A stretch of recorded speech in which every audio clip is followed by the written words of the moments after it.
अगर शाम को मारना शुरू कर दिया भारत ने, पाकिस्तान की लड़ाई थी, वो लड़ाई भारत पर ही आ गई। तो सुबह का सूरज जो निकलेगा पूरा पाकिस्तान भारत के अंदर होगा, एक भी आतंकवादी ना बचेगा। ये नया भारत है, गढ़ में घुस करके मारेगा। वतन से मोहब्बत करना ईमान का हिस्सा है। आपने राम मंदिर के लिए 1,100,000 रुपए दान में दिया, ओवैसी साहब ने भी दिया होगा कि नहीं दिया होगा? इनका बस चलता तो ये तो अभी मंदिर के ऊपर न जाने क्या करा देंगे। मुसलमानों को भड़काते हैं, छोटे छोटे बच्चों को जिन्हें पता नहीं है, जिनके हाथ में कलम होना चाहिए, जिनके हाथ में कागज होना चाहिए, जिनके हाथ में किताब होनी चाहिए, जिनके हाथ में कंप्यूटर लैपटॉप होना चाहिए, उनसे कहलवाते हैं कि हमारा भी दौर आएगा तो बताएंगे। ये जो भाषण देते हैं ना, समझे, चिल्ला चिल्ला के, मुंह फाड़ फाड़ के, उन भाषणों का असर ये है कि ये भारत को बांटना चाहते हैं। गरीब मुसलमानों के साथ तो प्रधानमंत्री मोदी धोखा नहीं कर रहे हैं, क्योंकि ये सवाल है लोगों का। 8 लाख से ज्यादा वक्फ हैं पूरे हिंदुस्तान में। अगर ज्यादा खोल दूंगा तो अभी बहुत सी धमकियां मुझे आ रही हैं वक्फ बोर्ड के ऊपर। जितने भी जंतर मंतर पे बड़ी बड़ी टोपियां लगा के, लंबी लंबी दाढ़ियों वाले, छोटी दाढ़ियों वाले, बड़ी बड़ी पगड़ियों वाले जमा होकर बयान दे रहे थे, मैं उनसे कह रहा हूँ 1 बीघा जमीन दिखाओ जो मोदी जी ने कहीं खरीदी हो। प्रधानमंत्री नरेंद्र मोदी इस समय देश के प्रधानमंत्री हैं। आपको कैसे लगते हैं, बढ़िया शासक हैं या कुछ मुसलमानों के साथ अत्याचार कर रहे हैं? नमस्कार दोस्तों, मैं राजवीर शाह और आप देख रहे हैं हमारा पॉडकास्ट। आज हमारे साथ एक ऐसी शख्सियत जुड़ी हुई है जो किसी परिचय की मोहताज नहीं है। एक ऐसी शख्सियत जो वक्फ बोर्ड से लेकर राम मंदिर तक, राम मंदिर से लेकर सीए एनआरसी तक, हर मुद्दे पर आपने इनकी आवाज सुनी होगी। आज हमारे साथ जुड़े हुए हैं मौलाना कौकब मुस्तफा जी। आपका बहुत बहुत स्वागत है। नमस्कार, आदाब, शुक्रिया आपका। वक्फ बोर्ड को लेकर जिस तरह से समय माहौल बना हुआ पूरे देश के अंदर, पूरा का पूरा एक, अभी हम जब लोग फील्ड में जाते हैं, लोगों से बात करते हैं, तो यही चर्चा होती है कि मोदी जी हमारी मस्जिदें छीन रहे हैं, हमारे मदरसे छीन रहे हैं और हमें जमीन से एकदम खत्म करना चाहते हैं, हमारी जमीनें हड़पना चाहते हैं। आपको लगता है कि क्या मोदी जी वास्तव में मदरसे और मस्जिद छीन रहे हैं? दुनिया में 200 से ज्यादा मुल्क है जी। दुनिया में, संसार में 200 से ज्यादा मुल्क है और हर मुल्क का अपना एक कानून है, एक आईन है और संविधान है, और वो मुल्क उसी संविधान के हिसाब से चलता है। बगैर संविधान के कोई मुल्क नहीं चलता है। वो पहला जमाना था कि बगैर संविधान के बादशाह, राजा, महाराजा लोग चलाया करते थे और वो मनमानी किया करते थे। पूरी दुनिया में संविधान अपने अपने हैं, लेकिन ये कह देना कि मस्जिदें छीन रहे हैं, मदरसे छीन रहे हैं, दरगाहें छीन रहे हैं, ये आसान है। लेकिन क्यों छीना जा रहा है? क्या तुमने उस मस्जिद को मस्जिद की जायज जगह पे बनाया था? क्या मदरसे को भारत के संविधान के मुताबिक आपने परमिशन लेके बनाया था? ये सारी चीजें देखने की रहती है। बहस करना, एहतजाज करना इंसान का काम है, करे, उसमें कौन मना कर सकता है। लेकिन भारत तो एक ऐसा शरीफ, अच्छा, मानवता वाला मुल्क है कि कोई भी आवाज उठा सकता है किसी के खिलाफ। यहाँ जबानें नहीं काटी जाती हैं, यहाँ हाथ कलम नहीं किए जाते हैं। ऐसे भी मुल्क हैं कि अगर आदमी चोरी कर लेता है तो उसका हाथ काट दिया जाता है, गुनाह उससे बड़ा करता है तो उसको फांसी की सजा नहीं बल्कि उसको कत्ल चौराहे पे करके सजा दी जाती है। ऐसे भी मुल्क है। लेकिन हिंदुस्तान के अंदर एकता, मानवता, मोहब्बत, प्यार है, ये सबका चलता रहेगा। हमें इसको एक साथ चलना चाहिए, कदम से कदम मिलाकर, फिरकों में, मजहबों में नहीं बंटना चाहिए। मोदी जी के ऊपर जो ये लोग कहते हैं, मैं इसे इल्जाम नहीं कहूंगा, इल्जाम नहीं है, एक जिहालत है कि वो मस्जिदें छीन रहे हैं, वो दरगाहें छीन रहे हैं, वो मदरसे छीन रहे हैं। मुझे तो लगता नहीं है कि कोई मदरसा उन्होंने छीना है, कोई मस्जिद उन्होंने छीनी है, कोई दरगाह के ऊपर उन्होंने कब्जा कराया है। वो एक मुसलमान ये दिखाते, ये मुसलमानों को अपने पास अपनी दुकानें सजाने का एक मुद्दा है मुसलमानों के जरिए से जी, मस्जिदों के प्यार में नहीं। जो राजनेता दिल्ली में मुसलमानों के सरबराह मार्गदर्शक बने बैठे हैं, उनसे मेरी गुजारिश ये है कि आप अपने जमीर के अंदर झांक के देखिए, टटोल के देखिए कि आप क्या क्या कर रहे हैं और आप क्या क्या नहीं कर रहे। अभी एक उदाहरण मैं आपको दूं, उत्तर प्रदेश में मदरसों के खिलाफ एक रिट दायर हुई। अच्छा। मेरा तो कोई मदरसा नहीं है, मैं किसी मदरसे में काम करता हूँ, मेरा कोई मदरसा नहीं है, इसलिए कि मैं नहीं कहता हूँ, मैं अपना काम करने को भी ये नहीं कहता हूँ कि ये मेरा काम। हम जो कुछ करते हैं परमात्मा ईश्वर अल्लाह के लिए करते हैं, इस संसार के लिए करते हैं, और जो दूसरों के लिए करते हैं ऊपर वाला उनके लिए सबसे ज्यादा करता है। रिट दायर हुई, सुप्रीम कोर्ट में जाने के बाद मदरसों के हक में फैसला हुआ, सच्चा फैसला हुआ, अच्छा फैसला हुआ। अगर मोदी जी मदरसे बंद कर रहे हैं तो 1 मिनट में यूपी सरकार से कहेंगे इन्हें बंद कर दो, कौन रोक सकता है? कोई नहीं रोक सकता। ये एक फर्जीवाड़ा है। मदरसों के खिलाफ आवाज मुसलमान उठाते हैं, बीजेपी सरकार नहीं उठाती है। मदरसों को बीजेपी सरकार, चाहे वो अटल बिहारी वाजपेयी जी रहे हों जो एक बेहतरीन इंसान थे इस भारत के जी, चाहे वो मौजूदा हमारे प्रधानमंत्री श्री नरेंद्र मोदी जी हों, ये मुसलमानों के दुश्मन नहीं है, बल्कि मुसलमानों के कुछ लीडर इनके नाम से अपनी राजनीति रोटियां सेकते हैं और वो सेकते रहेंगे। लेकिन मौलाना डरा के भी बहुत से काम किए जाते। लेकिन मौलाना साहब, अभी राजनीति रोटियां की बात हो रही है। अभी आपने देखा होगा 17 तारीख को जंतर मंतर में जो प्रोटेस्ट हुआ ना, उसमें कहा जा रहा है कि मोदी अगर इस बिल को लेकर आते हैं, मोदी इस बिल में कुछ भी संशोधन करते हैं तो हम सड़कों पर उतर जाएंगे। मतलब इतने गैर जिम्मेदाराना तरीके से कहा जा रहा है कि हम पूरा का पूरा रोड जाम कर देंगे। लगता है कि ऐसा कुछ होगा देश के अंदर, क्योंकि बिल की बात तो चल ही रही, क्योंकि आप भी उस कमेटी के मेंबर रहे हैं, उस कमेटी में रहे हैं जिसको वक्फ बिल में जो संशोधन किया गया है। भारत का एक कानून है, मैंने अभी शुरू में आपसे जी कहा कि भारत का एक आईन है, कानून है, संविधान है। वो संविधान 26 जनवरी 1950 को लागू हुआ था जी। 26 जनवरी 1950 से आज तक जिस मिनट में हम बैठे हुए हैं, उस संविधान को आप बार बार पलट के पढ़िए, उसको देखिए कितनी मर्तबा संशोधन हुआ है संविधान में। जब जब भारत के विकास के लिए, भारत को बुलंदियों पे ले जाने के लिए जरूरत पड़ी है, 1950 से लेकर उस संविधान में मानवता, इंसानियत, भारत, राष्ट्रवाद के लिए उसमें तब्दीलियां और तरमीम और संशोधन होता रहा है। वक्फ बिल में संशोधन का मतलब यह नहीं है कि औकाफ को लूटा जाएगा, औकाफ को चुराया जाएगा। वक्फ संशोधन बिल में जो पहले से चोर है उनको पकड़ा जाएगा, मतलब चोरों को पकड़ा जाएगा, को पकड़ा जाएगा। गरीब मुसलमानों के साथ तो प्रधानमंत्री मोदी धोखा नहीं कर रहे हैं, क्योंकि ये सवाल है लोगों का। 8 लाख से ज्यादा वक्फ है पूरे हिंदुस्तान में, जो जिंदा भी हैं और मुर्दा भी हैं जी। उनकी अर्थियां किसने उठाई, उनके जनाजे किसने उठाए? मुसलमानों ने। हिंदू तो उसमें मुतवल्ली था नहीं, हिंदू तो चेयरमैन था नहीं, हिंदू तो वक्फ बोर्ड का मेंबर था नहीं जी। न सिख था, न जैन था, न ईसाई था, न हिंदू था, न बौद्ध था, न आदिवासी था, न कोई दलित था, न अपर कास्ट था, न नीचे वाली कास्ट वाला था, न दरमियान वाला था। जितने भी थे मुसलमान थे। तो खाया किसने? मुसलमानों ने। बेचा किसने? मुसलमानों ने। चुराया किसने? मुसलमानों ने। मैं तो एक सवाल करता हूं, सिर्फ वक्फ बोर्ड का जो संशोधन बिल का होना है, वो इन मुसलमानों से ये पूछ के, बस इतना पूछ लिया जाए कि आपने आज तक वक्फ बोर्डों की आमदनी से कितनी दरगाहों का विकास किया, कितने मदरसे खोले, कितनी शिक्षा दुनियावी गरीब, यतीम, अपाहज, मफलूज, कमजोर बच्चों को दिलाई, और कितने गरीबों के मकान तुमने वक्फ बोर्ड की आमदनी से बनाए। उनसे कह देंगे तो ये कह देंगे कि हमारा पर्सनल मामला है, हमारा धार्मिक मामला है, उसमें आप क्यों इंटर कर रहे हैं? मुसलमानों का विकास भी इन नेताओं के लिए, मुसलमानों का विकास भी पर्सनल मामला है। आप पर्सनल पे चल रहे हैं तो आप अपने मुसलमानों का विकास कर लीजिए। सरकार कहाँ मना कर रही है जी।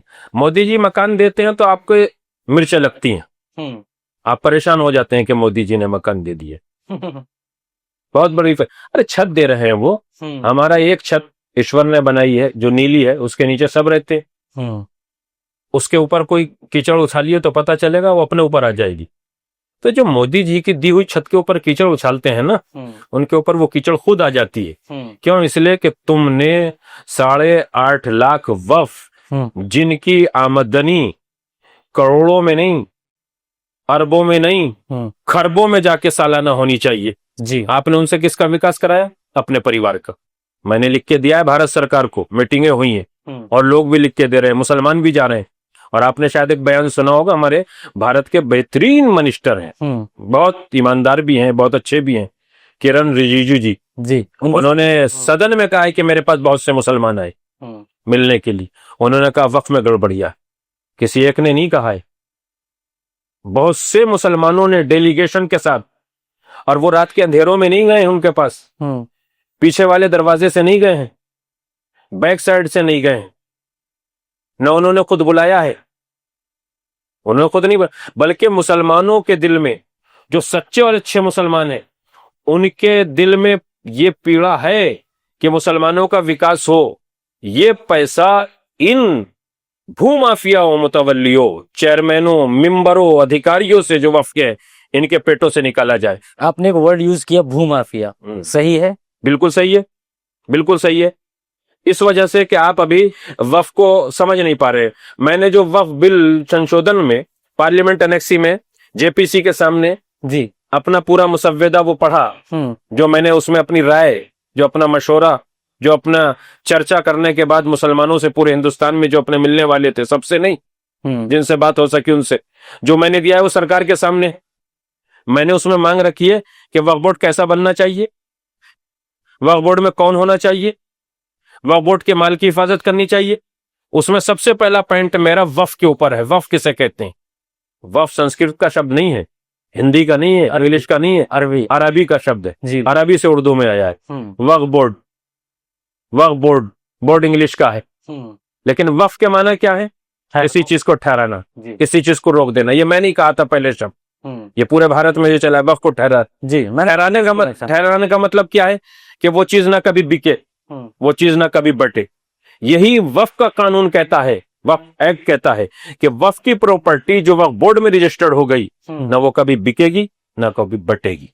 वो इसलिए है कि उसमें यतीमों को तालीम दिलाई जाए, बेवा और गरीबों का सहारा बना जाए, जो कमजोर है उन्हें आगे बढ़ाया जाए, जिनके छत नहीं उन्हें छत दी जाए, जिनको जो जरूरत है जायज इस्लाम के हिसाब से, मुल्क के हिसाब से, मानवता के हिसाब से उसको वो दी जाए। ना कि यह है क्या कहा कि हम उसे खा जाए। मुतवल्ली बनाए जाते हैं। अगर ज्यादा खोल दूंगा तो अभी बहुत सी धमकियां मुझे आ रही हैं, वक्फ बोर्ड के ऊपर भी धमकियां आ रही हैं। धमकियां आ रही है। कैसी कैसी धमकियां आ रही? क्योंकि हमारे व्यूअर्स भी जानना चाहेंगे। मैं तो किसी पूरे भारत से करूं ना, मैं किसी वक्फ बोर्ड में जो रजिस्टर्ड है किसी भी दरगाह पे मुझे बना दिया गया मार्गदर्शक की हैसियत से, ना मैं मुतवल्ली रहा ना सदर रहा जी, ना मैं मुतवल्ली हूं ना सदर हूं, न जो मुझे डर होगा। बल्कि जैसी मैंने उनके तहफ्फुज की बात करी तो जो लोग कब्जा किए बैठे हैं वो माफिया, उनके तो मिर्ची लगेगी, दर्द होगा, उनके मिर्ची लगेगी। शाह साहब, बड़े शाह साहब से कहिए कि आप इस वक्फ बोर्ड को एक ही बोर्ड बना दें भारत में, ना सुन्नी हो ना शिया हो, और वहीं से बोर्ड बनने के बाद जो है ना सारा काम सेंटर से चले, तो पता चलेगा कि कौन कौन चोर है। और वक्फ बिल मैंने कहा था कि वक्फ बिल पास करने से पहले वक्फ चोरों को टटोलो। वक्फ चोरों को टटोलो। एक सवाल है मेरे मन में आया, आप उस कमेटी का हिस्सा रहे हैं जेपीसी का, जो वक्फ बोर्ड के बिल में संशोधन के लिए बनाई गई थी, उसको आपने देखा है? कौन से, बहुत से लोगों का कहना है कि गवर्नमेंट हमारे उन मामलों को नहीं मान रही है, उसमें संशोधन नहीं कर रही है, जो हम चाहते हैं हमारे हिसाब से नहीं हो रहा, इसलिए हम रोड पर हैं। ऐसा क्या क्या संशोधन? जिस दिन पार्लियामेंट एनेक्सी में जेपीसी के सामने डेलीगेशन ओलमा फाउंडेशन जी, ये धर्मगुरुओं का, हिंदुस्तान का शिया समुदाय का तो सबसे बड़ा है, इसमें सुन्नी शिया दूसरे धर्मगुरु भी हैं, और डेलीगेशन मिला भी था, ये सबको मालूम है पूरी सरकार को, और अपना तमाम सोच फिक्र जो जहन में थी, जो विकास के लिए थी, वो पेश भी की थी। जब पार्लियामेंट एनेक्सी में हम लोग पहुंचे हैं तो हमसे पहले भी डेलीगेशनों के जरिए से उन्होंने बात करी और पूरी कमेटी बैठी हुई थी, लेकिन जब हमारा नंबर आया तो जो भी विरोधी थे वो बाइकाट करके चले गए थे।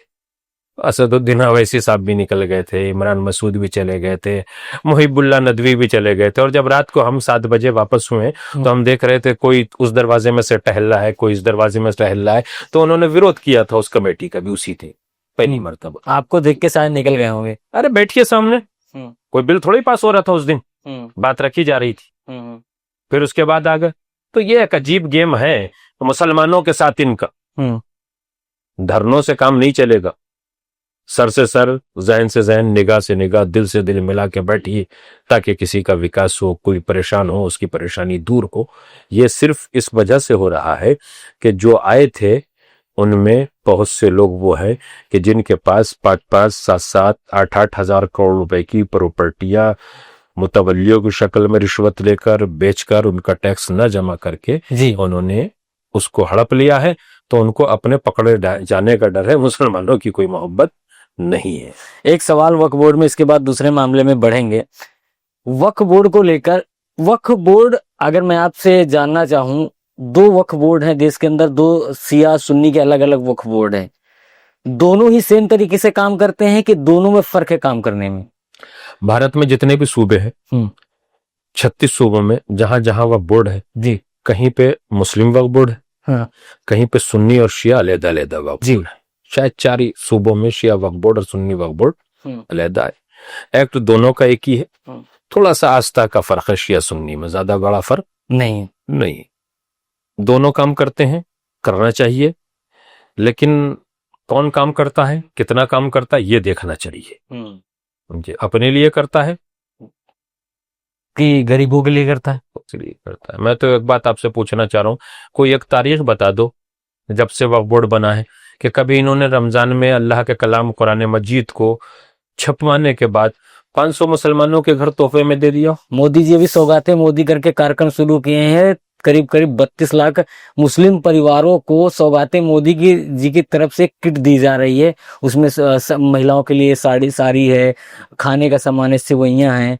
तो मोदी जी तो कर रहे हैं, लेकिन फिर भी मुस्लिम समाज है वो मोदी जी के 32 साथ लाख मुसलमानों को परिवार, सौगातें मोदी, करीब 104 करोड़, सॉरी 32 लाख परिवारों को, 32 लाख मुसलमानों को, परिवारों को, फैमिलियों को जी सौगातें मोदी किट की शक्ल में, गिफ्ट की शक्ल में जी दिया जाएगा। सौगात के लफ्ज को ये एतराज है लोगों को कि सौगात का लफ्ज क्या होगी।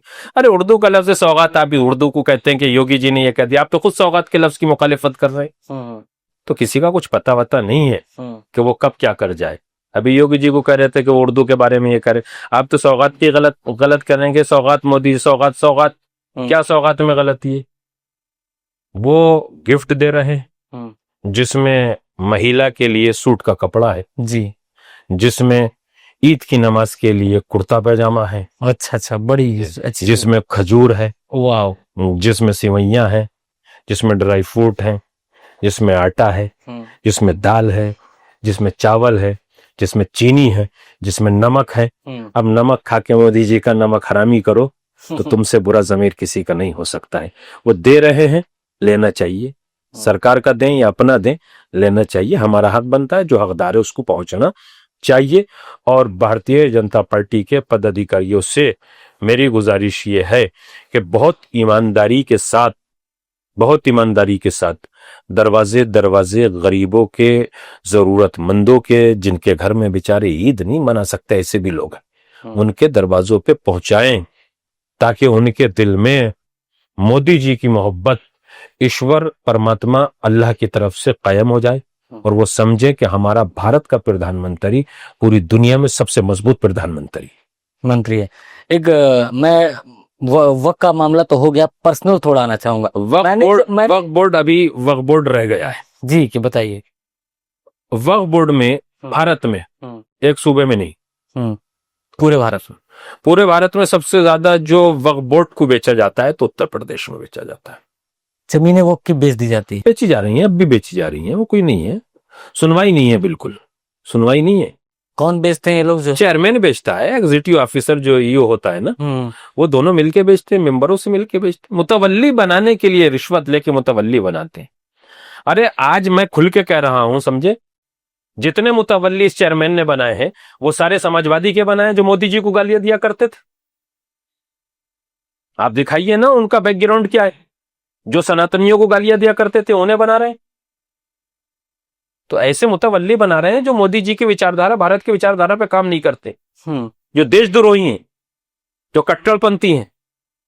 अरे हमारी सरकार, मतलब बीजेपी की सरकार है, मोदी जी की सरकार है, तो हम सरकार के साथ काम करते हैं तो हमें फख्र है कि हम कहें कि हमारी सरकार है। हम ईमानदारी से काम करवाएं। और मैं इस तरीके से अपना पल्ला उठा के दिखाता हूं, आरएसएस से लेके बीजेपी तक, बीजेपी से लेके वीएचपी तक, वीएचपी से लेके बजरंग दल तक, बजरंग दल से लेके एमआरएम तक, कोई ये बताए कि मैंने 1 रुपया कहीं से लिया हो, रिश्वत का लिया हो, किसी काम का लिया हो, कराने का लिया हो, किसी की चाय पी हो, किसी से मिठाई का डिब्बा लिया। हम तो अपनी जेब से खर्च करके इस भारत को चलाने की बात करते हैं, मुसलमानों के विकास की बात करते हैं।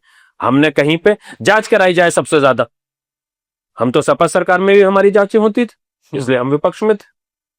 बसपा में भी हमारी जांचें हुई, हम पे जुल्म हो, बर्बाद कर दिया गया है उन सरकारों में। अगर ये बात कही, ये रिकॉर्ड में है, मुकदमे लिखवाए गए, हर चीज से परेशान किया गया सच्ची बात कहने के ऊपर।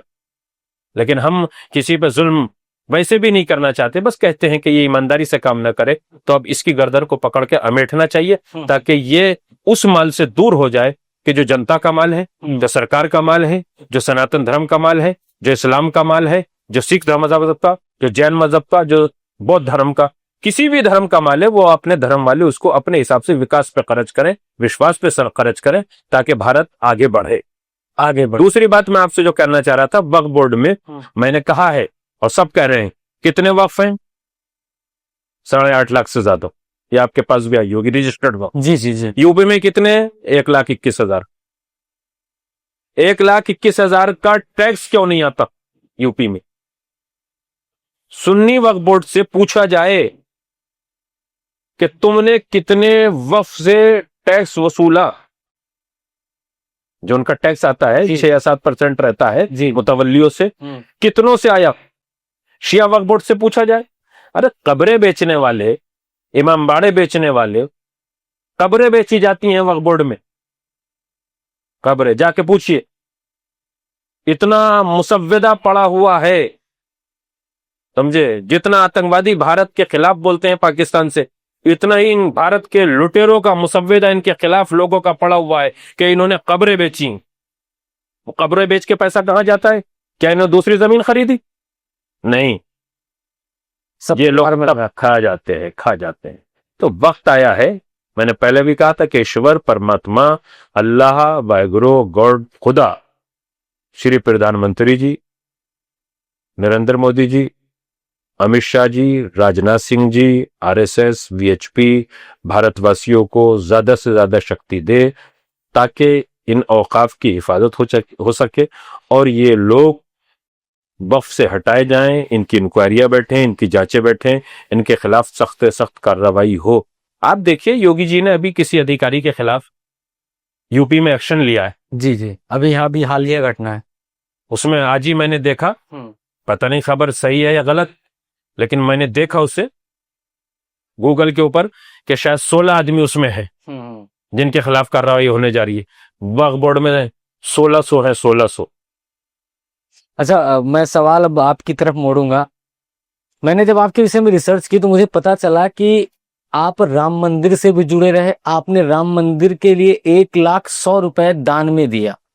क्या कारण है? आप एक अल्पसंख्यक समाज से हैं, राम मंदिर जैसे इतना बड़ा विवादित जो मामला रहा, उसमें आपने 1,100,000 रुपए दान में दिए।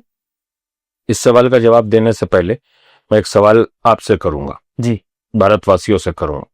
आपका गीता पर ईमान है, आस्था है, मेरा कुरान के ऊपर ईमान है और आस्था है, मेरा गीता के ऊपर भी ईमान और आस्था है।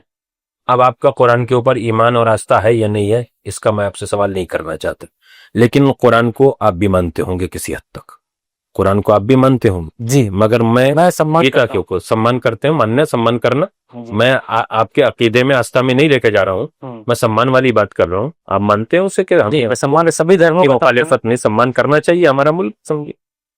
उस कुरान मजीद की जो स्टार्टिंग है, उसका पहला अध्याय सूरह फातिहा, सूरह अलहम्द उसका नाम है। बिस्मिल्लाहिर्रहमानिर्रहीम के बाद उसमें पहला श्लोक है, अल्हम्दुलिल्लाहि रब्बिल आलमीन। तारीफें, अच्छाइयाँ, उसकी बड़ाइयाँ जितनी भी हैं वो उस रब के लिए हैं, अल्लाह के लिए, जो आलमीन का पालने वाला है, मेरा तुम्हारा नहीं, आलमीन का।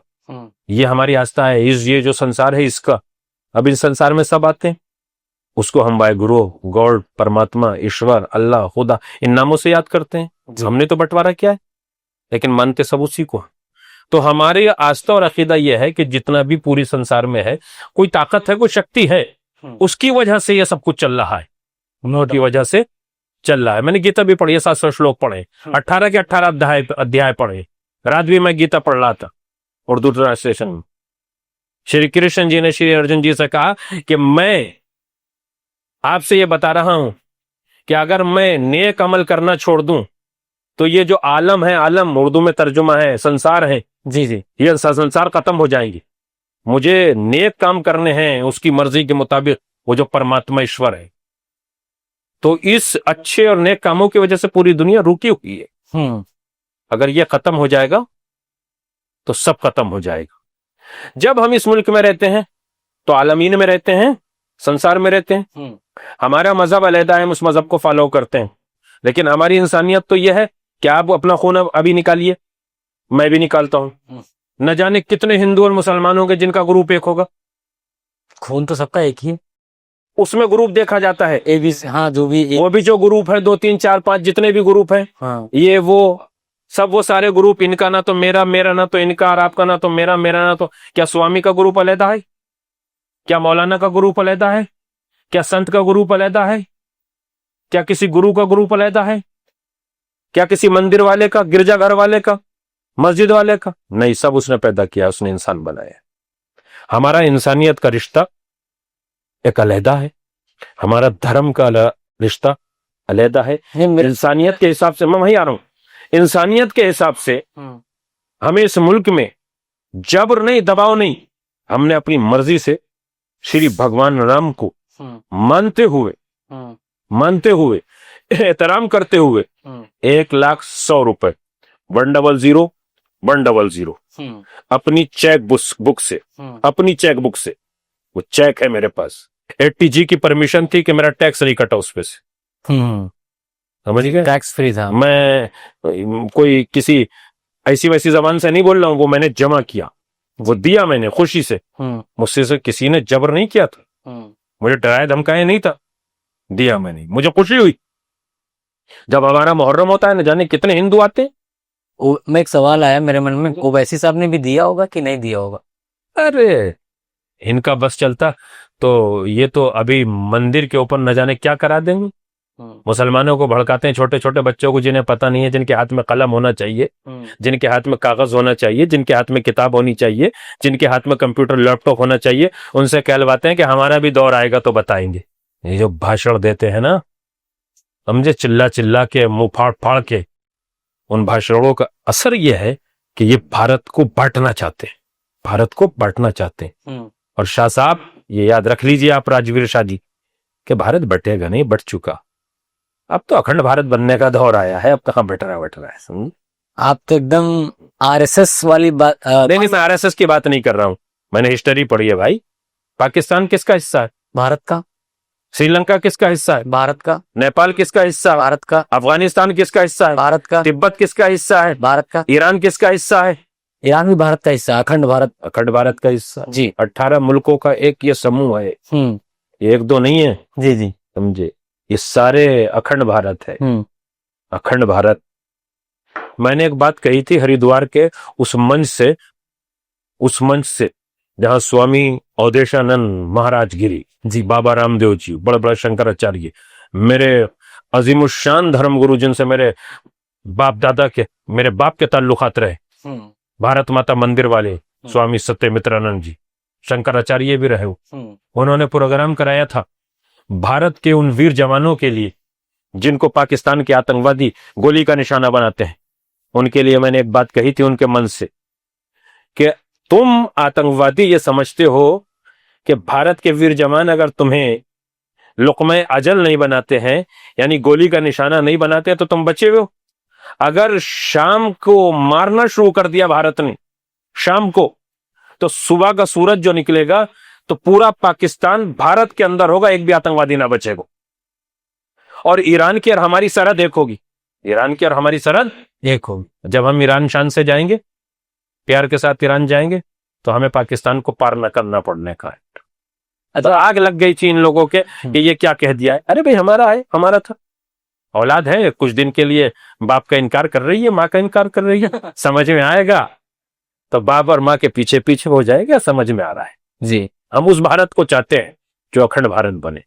हर बाप चाहता है कि मेरे 2 बच्चे हैं, दोनों के पास 2-2 लाख नहीं 2-2 करोड़ रुपया हो, इनके पास जमीन जायदाद 100 गज का फ्लैट नहीं 500 गज का फ्लैट चाहता है।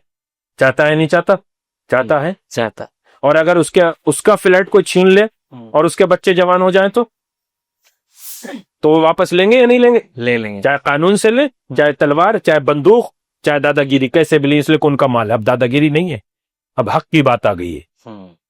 अरे वो अगर भारत के मुखालिफ हैं तो या तो समझ में आ जाएगा, और नहीं आएगा तो ये भारत के वीर जवान जो भारत के धरती माँ के बेटे हैं ये अपना वापस लेंगे किसी ना किसी वक्त में, ले लेंगे। समझे? एक तो जब उसको वापस लेने का पक्का इरादा है जी। तो ये जो भारत में रहने के बाद भारत के खराब बोल रहे हैं, ये रहमो करम है 20 और 80 का खेल खेलने वाले जाहिलों के लिए कि 20 और 80 में तुम 80 से नहीं जीत सकते हो। कोई 80 से एक तराजू में एक कांटे पर रख दीजिए, इधर 80 और इधर 20, कौन सा भारी रहेगा? ओवैसी साहब के छोटे वाले भाई तो कहते हैं 15 मिनट के लिए पुलिस हटा लीजिए। अरे भाई यही तो, इनका बेटा मरा, इनका भाई मरा, इनका बेटा और भाई मरा कहीं नहीं? क्यों नहीं मर रहा इनका बेटा और भाई? क्यों नहीं मर रहा इनका बेटा और भाई? दूसरों के घरों में आग लगाते हैं, अपने घर में बड़े चैन और आराम के साथ सोते हैं, गरीबों के घर में आग लग रही है, इन्हें क्या फिक्र है? इन्हीं की राजनीति चल रही है, चलाया जाए।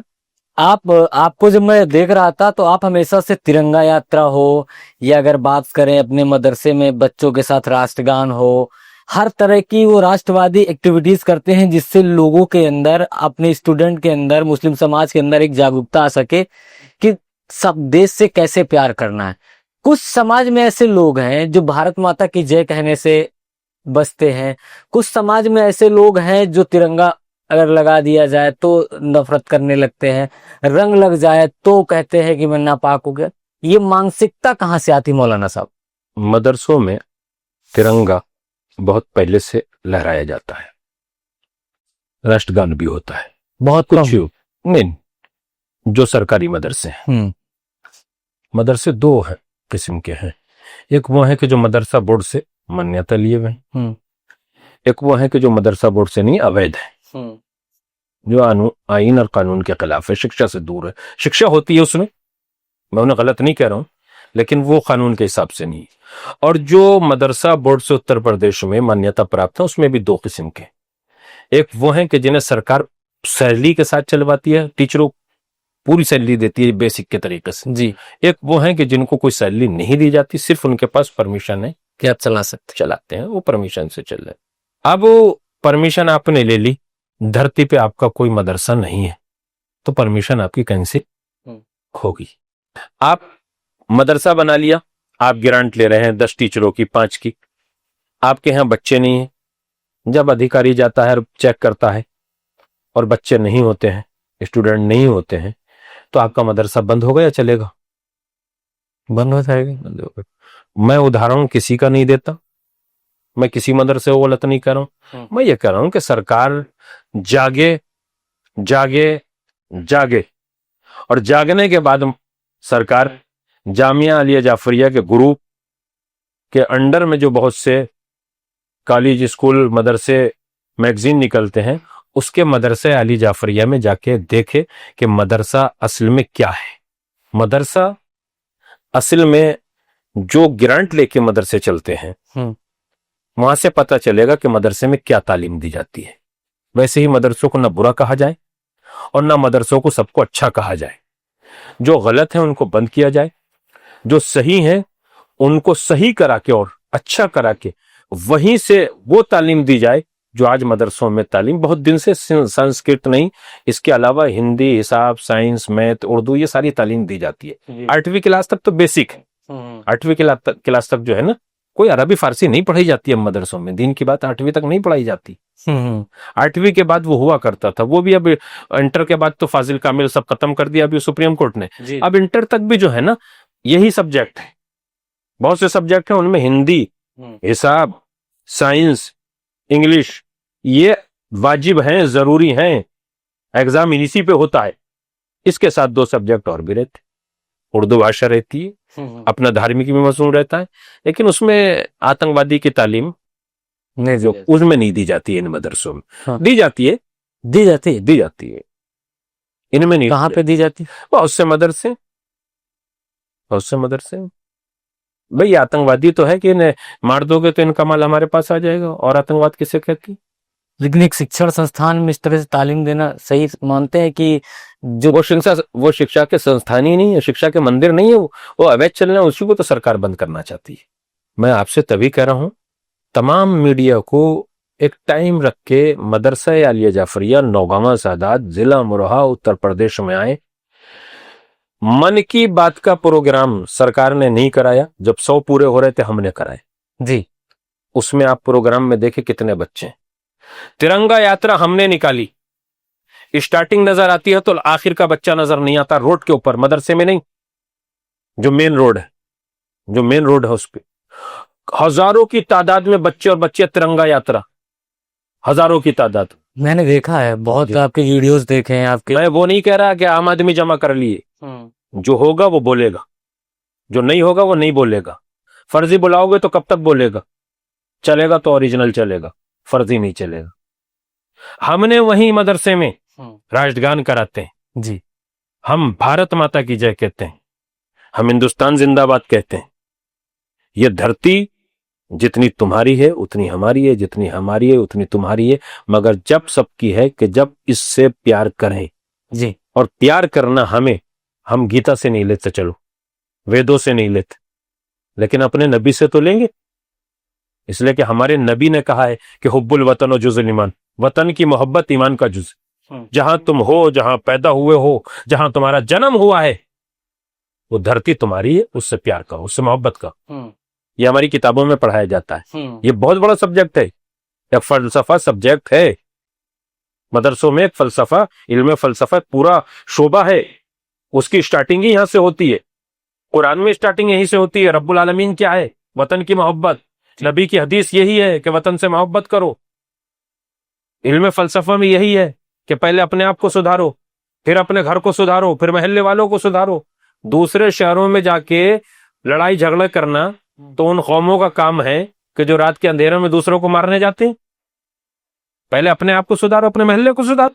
एक सवाल मेरे मन में आया, आपने भारत माता की जय का जिक्र किया।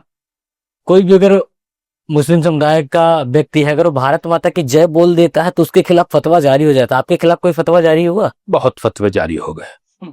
जब उन्हें डर लगता है तो कह देते हैं हमने दिया ही नहीं, दे देते हैं शौक में, बेचारे अपनी भड़ास निकाल लेते हैं। लेकिन भारत माता की जय आप किस रुख से कहते हैं, मगर मेरे रुख से जो है भारत माता की जय कहना सही है। सही। अब मेरी माँ के 3 बेटे हैं, मेरी माँ के 3 बेटे। मेरी माँ तीसरे के बाद अगर किसी को हो, बच्चे को, बेटे को अपना बेटा बना ले तो उससे मुझे प्यार करना चाहिए। वो मेरी माँ है, वो मेरा बाप है, अगर बना ले तो उसने अगर अच्छा फैसला लिया है और हमें नाहक नहीं किया है तो उस चौथे से भी हमें प्यार करना चाहिए। वो जितनी प्रॉपर्टी उसे थे वो उसकी मर्जी है, लेकिन हमें भाई की हैसियत से, ये हमारे यहाँ पढ़ाया जाता है हकीकी और मजाजी। जो माँ से पैदा हुए हकीकी हैं, जो ऐसे कर लिया है, ले लिया गया है, वो मजाजी है। मजाजी मतलब अगर समझा पाए, मजाजी मतलब माँ से पैदा नहीं हुआ लेकिन किसी दूसरे से अडॉप्ट कर लिए। Okay, adopt. मजाजी उस टाइप का।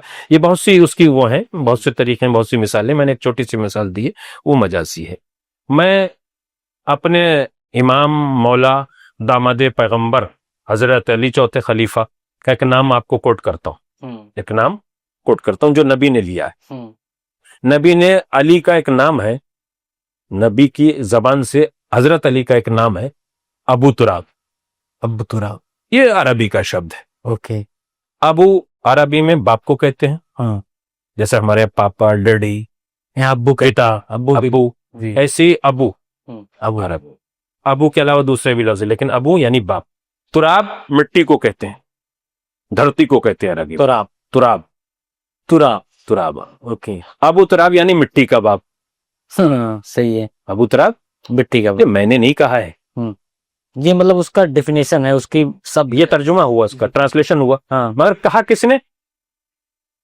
सबसे बड़े इंसान ने, जो हजरत मोहम्मद मुस्तफा प्रॉफिट मोहम्मद साहब, जी, उन्होंने कहा है। और हजारों किताबों में लिखा हुआ है, एक दो में हजारों लाखों किताबों में लफ्ज लिखा हुआ है।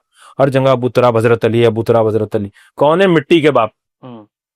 तो जब मिट्टी के बाप हजरत अली हैं, और मैं शिया सैयद हूं, और मैं उन्हीं की नस्ल से हूं, उन्हें मानता हूं, मैं उन्हीं की नस्ल से हूं, उन्हें मानता हूं, तो मजाजन ये मिट्टी जो है, क्या मेरे रिश्ते में हुई या ना हुई? मजाजन उसके हिसाब से तो रिश्ते हुई। जी। तो ये किताबों में सब में लिखा हुआ है।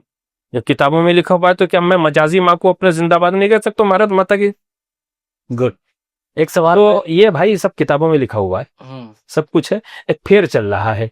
एक सवाल बेचारे ना समझो को किसी तरीके से अपना फॉलोवर बना लो, और उनसे जो है ना जिंदाबाद के नारे लगवाओ। जिंदाबाद के नारे अपने मत लगवाओ, जिंदाबाद के नारे ऊपर वाले के लगवाओ। ऊपर वाले लगाओ। प्रधानमंत्री नरेंद्र मोदी सर कहते हैं कि ऊपर वाले की क्या जरूरत है? अरे भाई, ऊपर वाला तो ही है कि जिसने सबको जिंदा रखा है। जिस दिन वो चाहेगा सब खत्म हो जाए। प्रधानमंत्री नरेंद्र मोदी इस समय देश के प्रधानमंत्री हैं।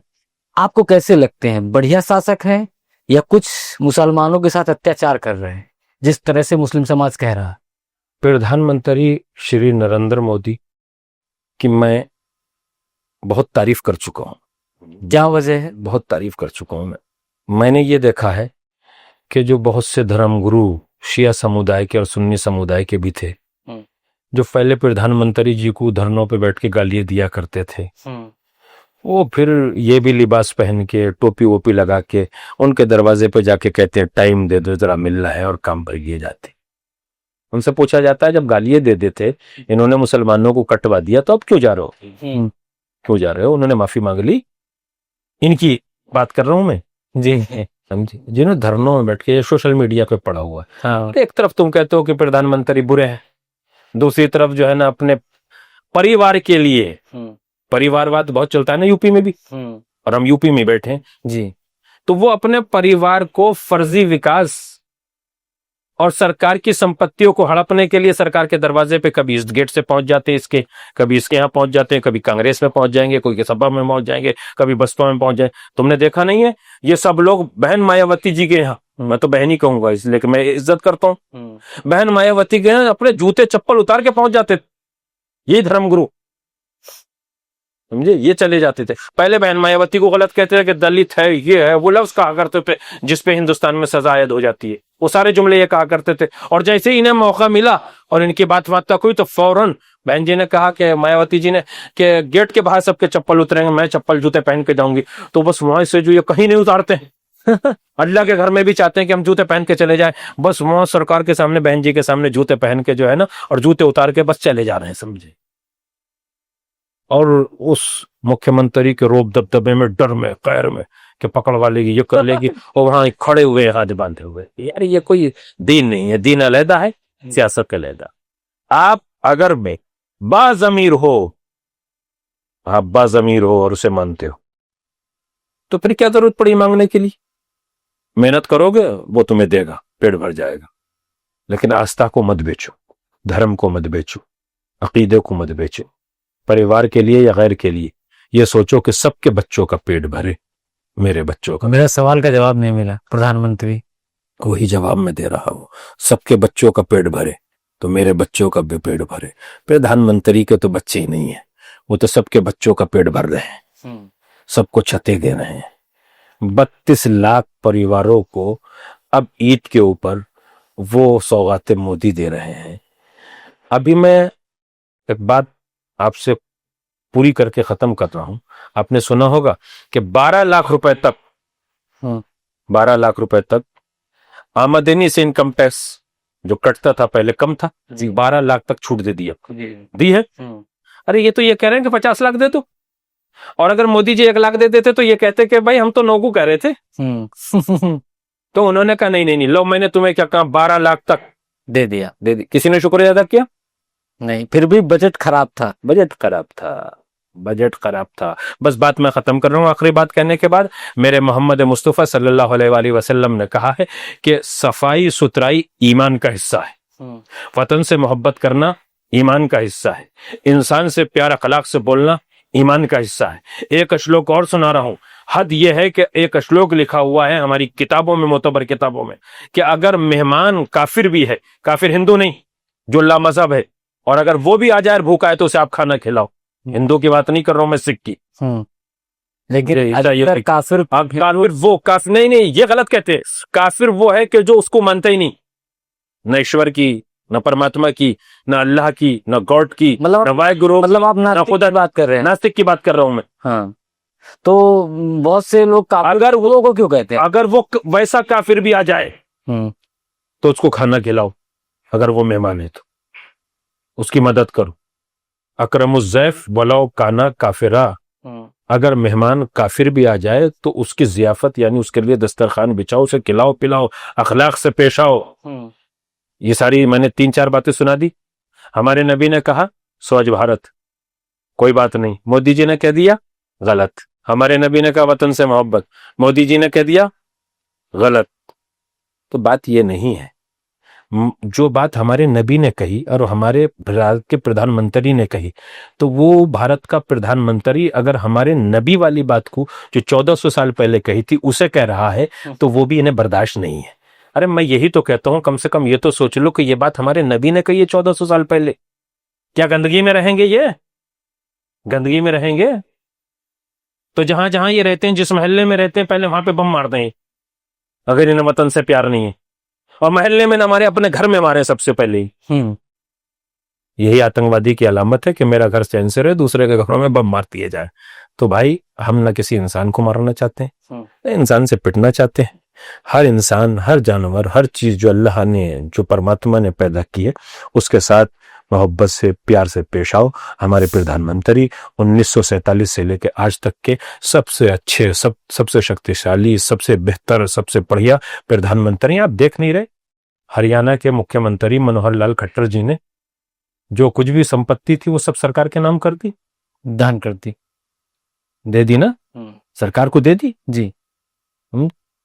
दान का लफ्ज तो कानून ने गिफ्ट कर दी, दे दिए, ये मेरा मुल्क है भाई, इसी में रहनी चाहिए। ले तो नहीं गए बाहर। एपीजे अब्दुल कलाम जी बहुत बड़े साइंटिस्ट और देश के राष्ट्रपति, शायद जितने जंतर मंतर पे, बस आखिरी बात मैं कह के अपनी बात को अब यहाँ रोक रहा हूँ, जितने भी जंतर मंतर पे बड़ी बड़ी टोपियां लगा के, लंबी लंबी दाढ़ियों वाले, छोटी दाढ़ियों वाले, बड़ी बड़ी पकड़ियों वाले जमा होकर बयान दे रहे थे, मैं उनसे कह रहा हूँ एक बीघा जमीन दिखाओ जो मोदी जी ने कहीं खरीदी हो, एक बंगला दिखाओ जो मोदी जी ने अपने लिए खरीदा हो, मोदी जी भी इस दुनिया से अच्छे चले जाएंगे। मैं उनके भाइयों से भी मेरे ताल्लुकात, मोदी जी के भाइयों से प्रोग्रामों में वॉर में साथ रहे। मैंने उनके अंदर कभी ये नहीं देखा। एक प्रोग्राम में हम थे बुलंदशहर में, वो जी जी, मैं धर्मगुरु की हैसियत से था, वो भी थे, 13वीं थी, स्वामी अवधेशानंद गिरी जी महाराज के फादर की। उन्होंने कहा कि आइए हम दोनों चल के बातें करेंगे थोड़ी देर। तो वो और हम जो है ना, पंकज मोदी जी जाके खड़े हुए, दुनिया देख रही थी, न करते मुझसे बातें। ऐसा नहीं होता है। हमें हिंदुस्तान को बनाना है, हिंदुस्तान को चलाना है।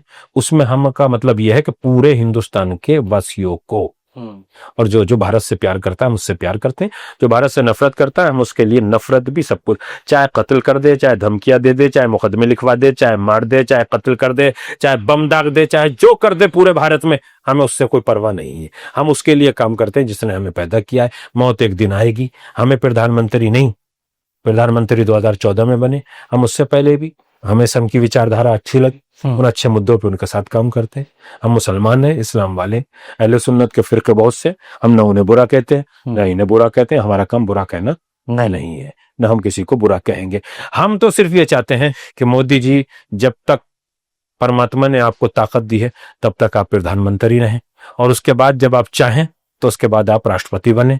आप इस भारत का साथ कभी आखिरी सांस तक भी न छोड़ें।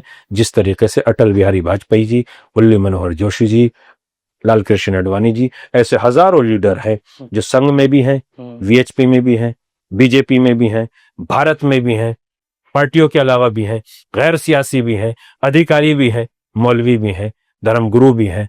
हर विभाग में हैं, हर शोबे में जो भारत के लिए काम करते हैं। हम उन सब के लिए दुआ करते हैं कि ऊपर वाला आपको ताकत दे, शक्ति दे, ईमान दे, ईमानदारी दे और काम करने का हौसला दे और ज्यादा से ज्यादा आप काम करें। धन्यवाद मौलाना साहब, आपका बहुत बहुत शुक्रिया। तो ये थे हमारे साथ मौलाना साहब, जो वक्फ बोर्ड से लेकर राम मंदिर तक, राम मंदिर से लेकर प्रधानमंत्री नरेंद्र मोदी तक और अपने मदरसे तक हर बात पर खुलकर चर्चा की। बहरहाल फिर अगले पॉडकास्ट में किसी और शख्सियत के साथ मिलेंगे। मैं हूं राजवीर। जय हिंद।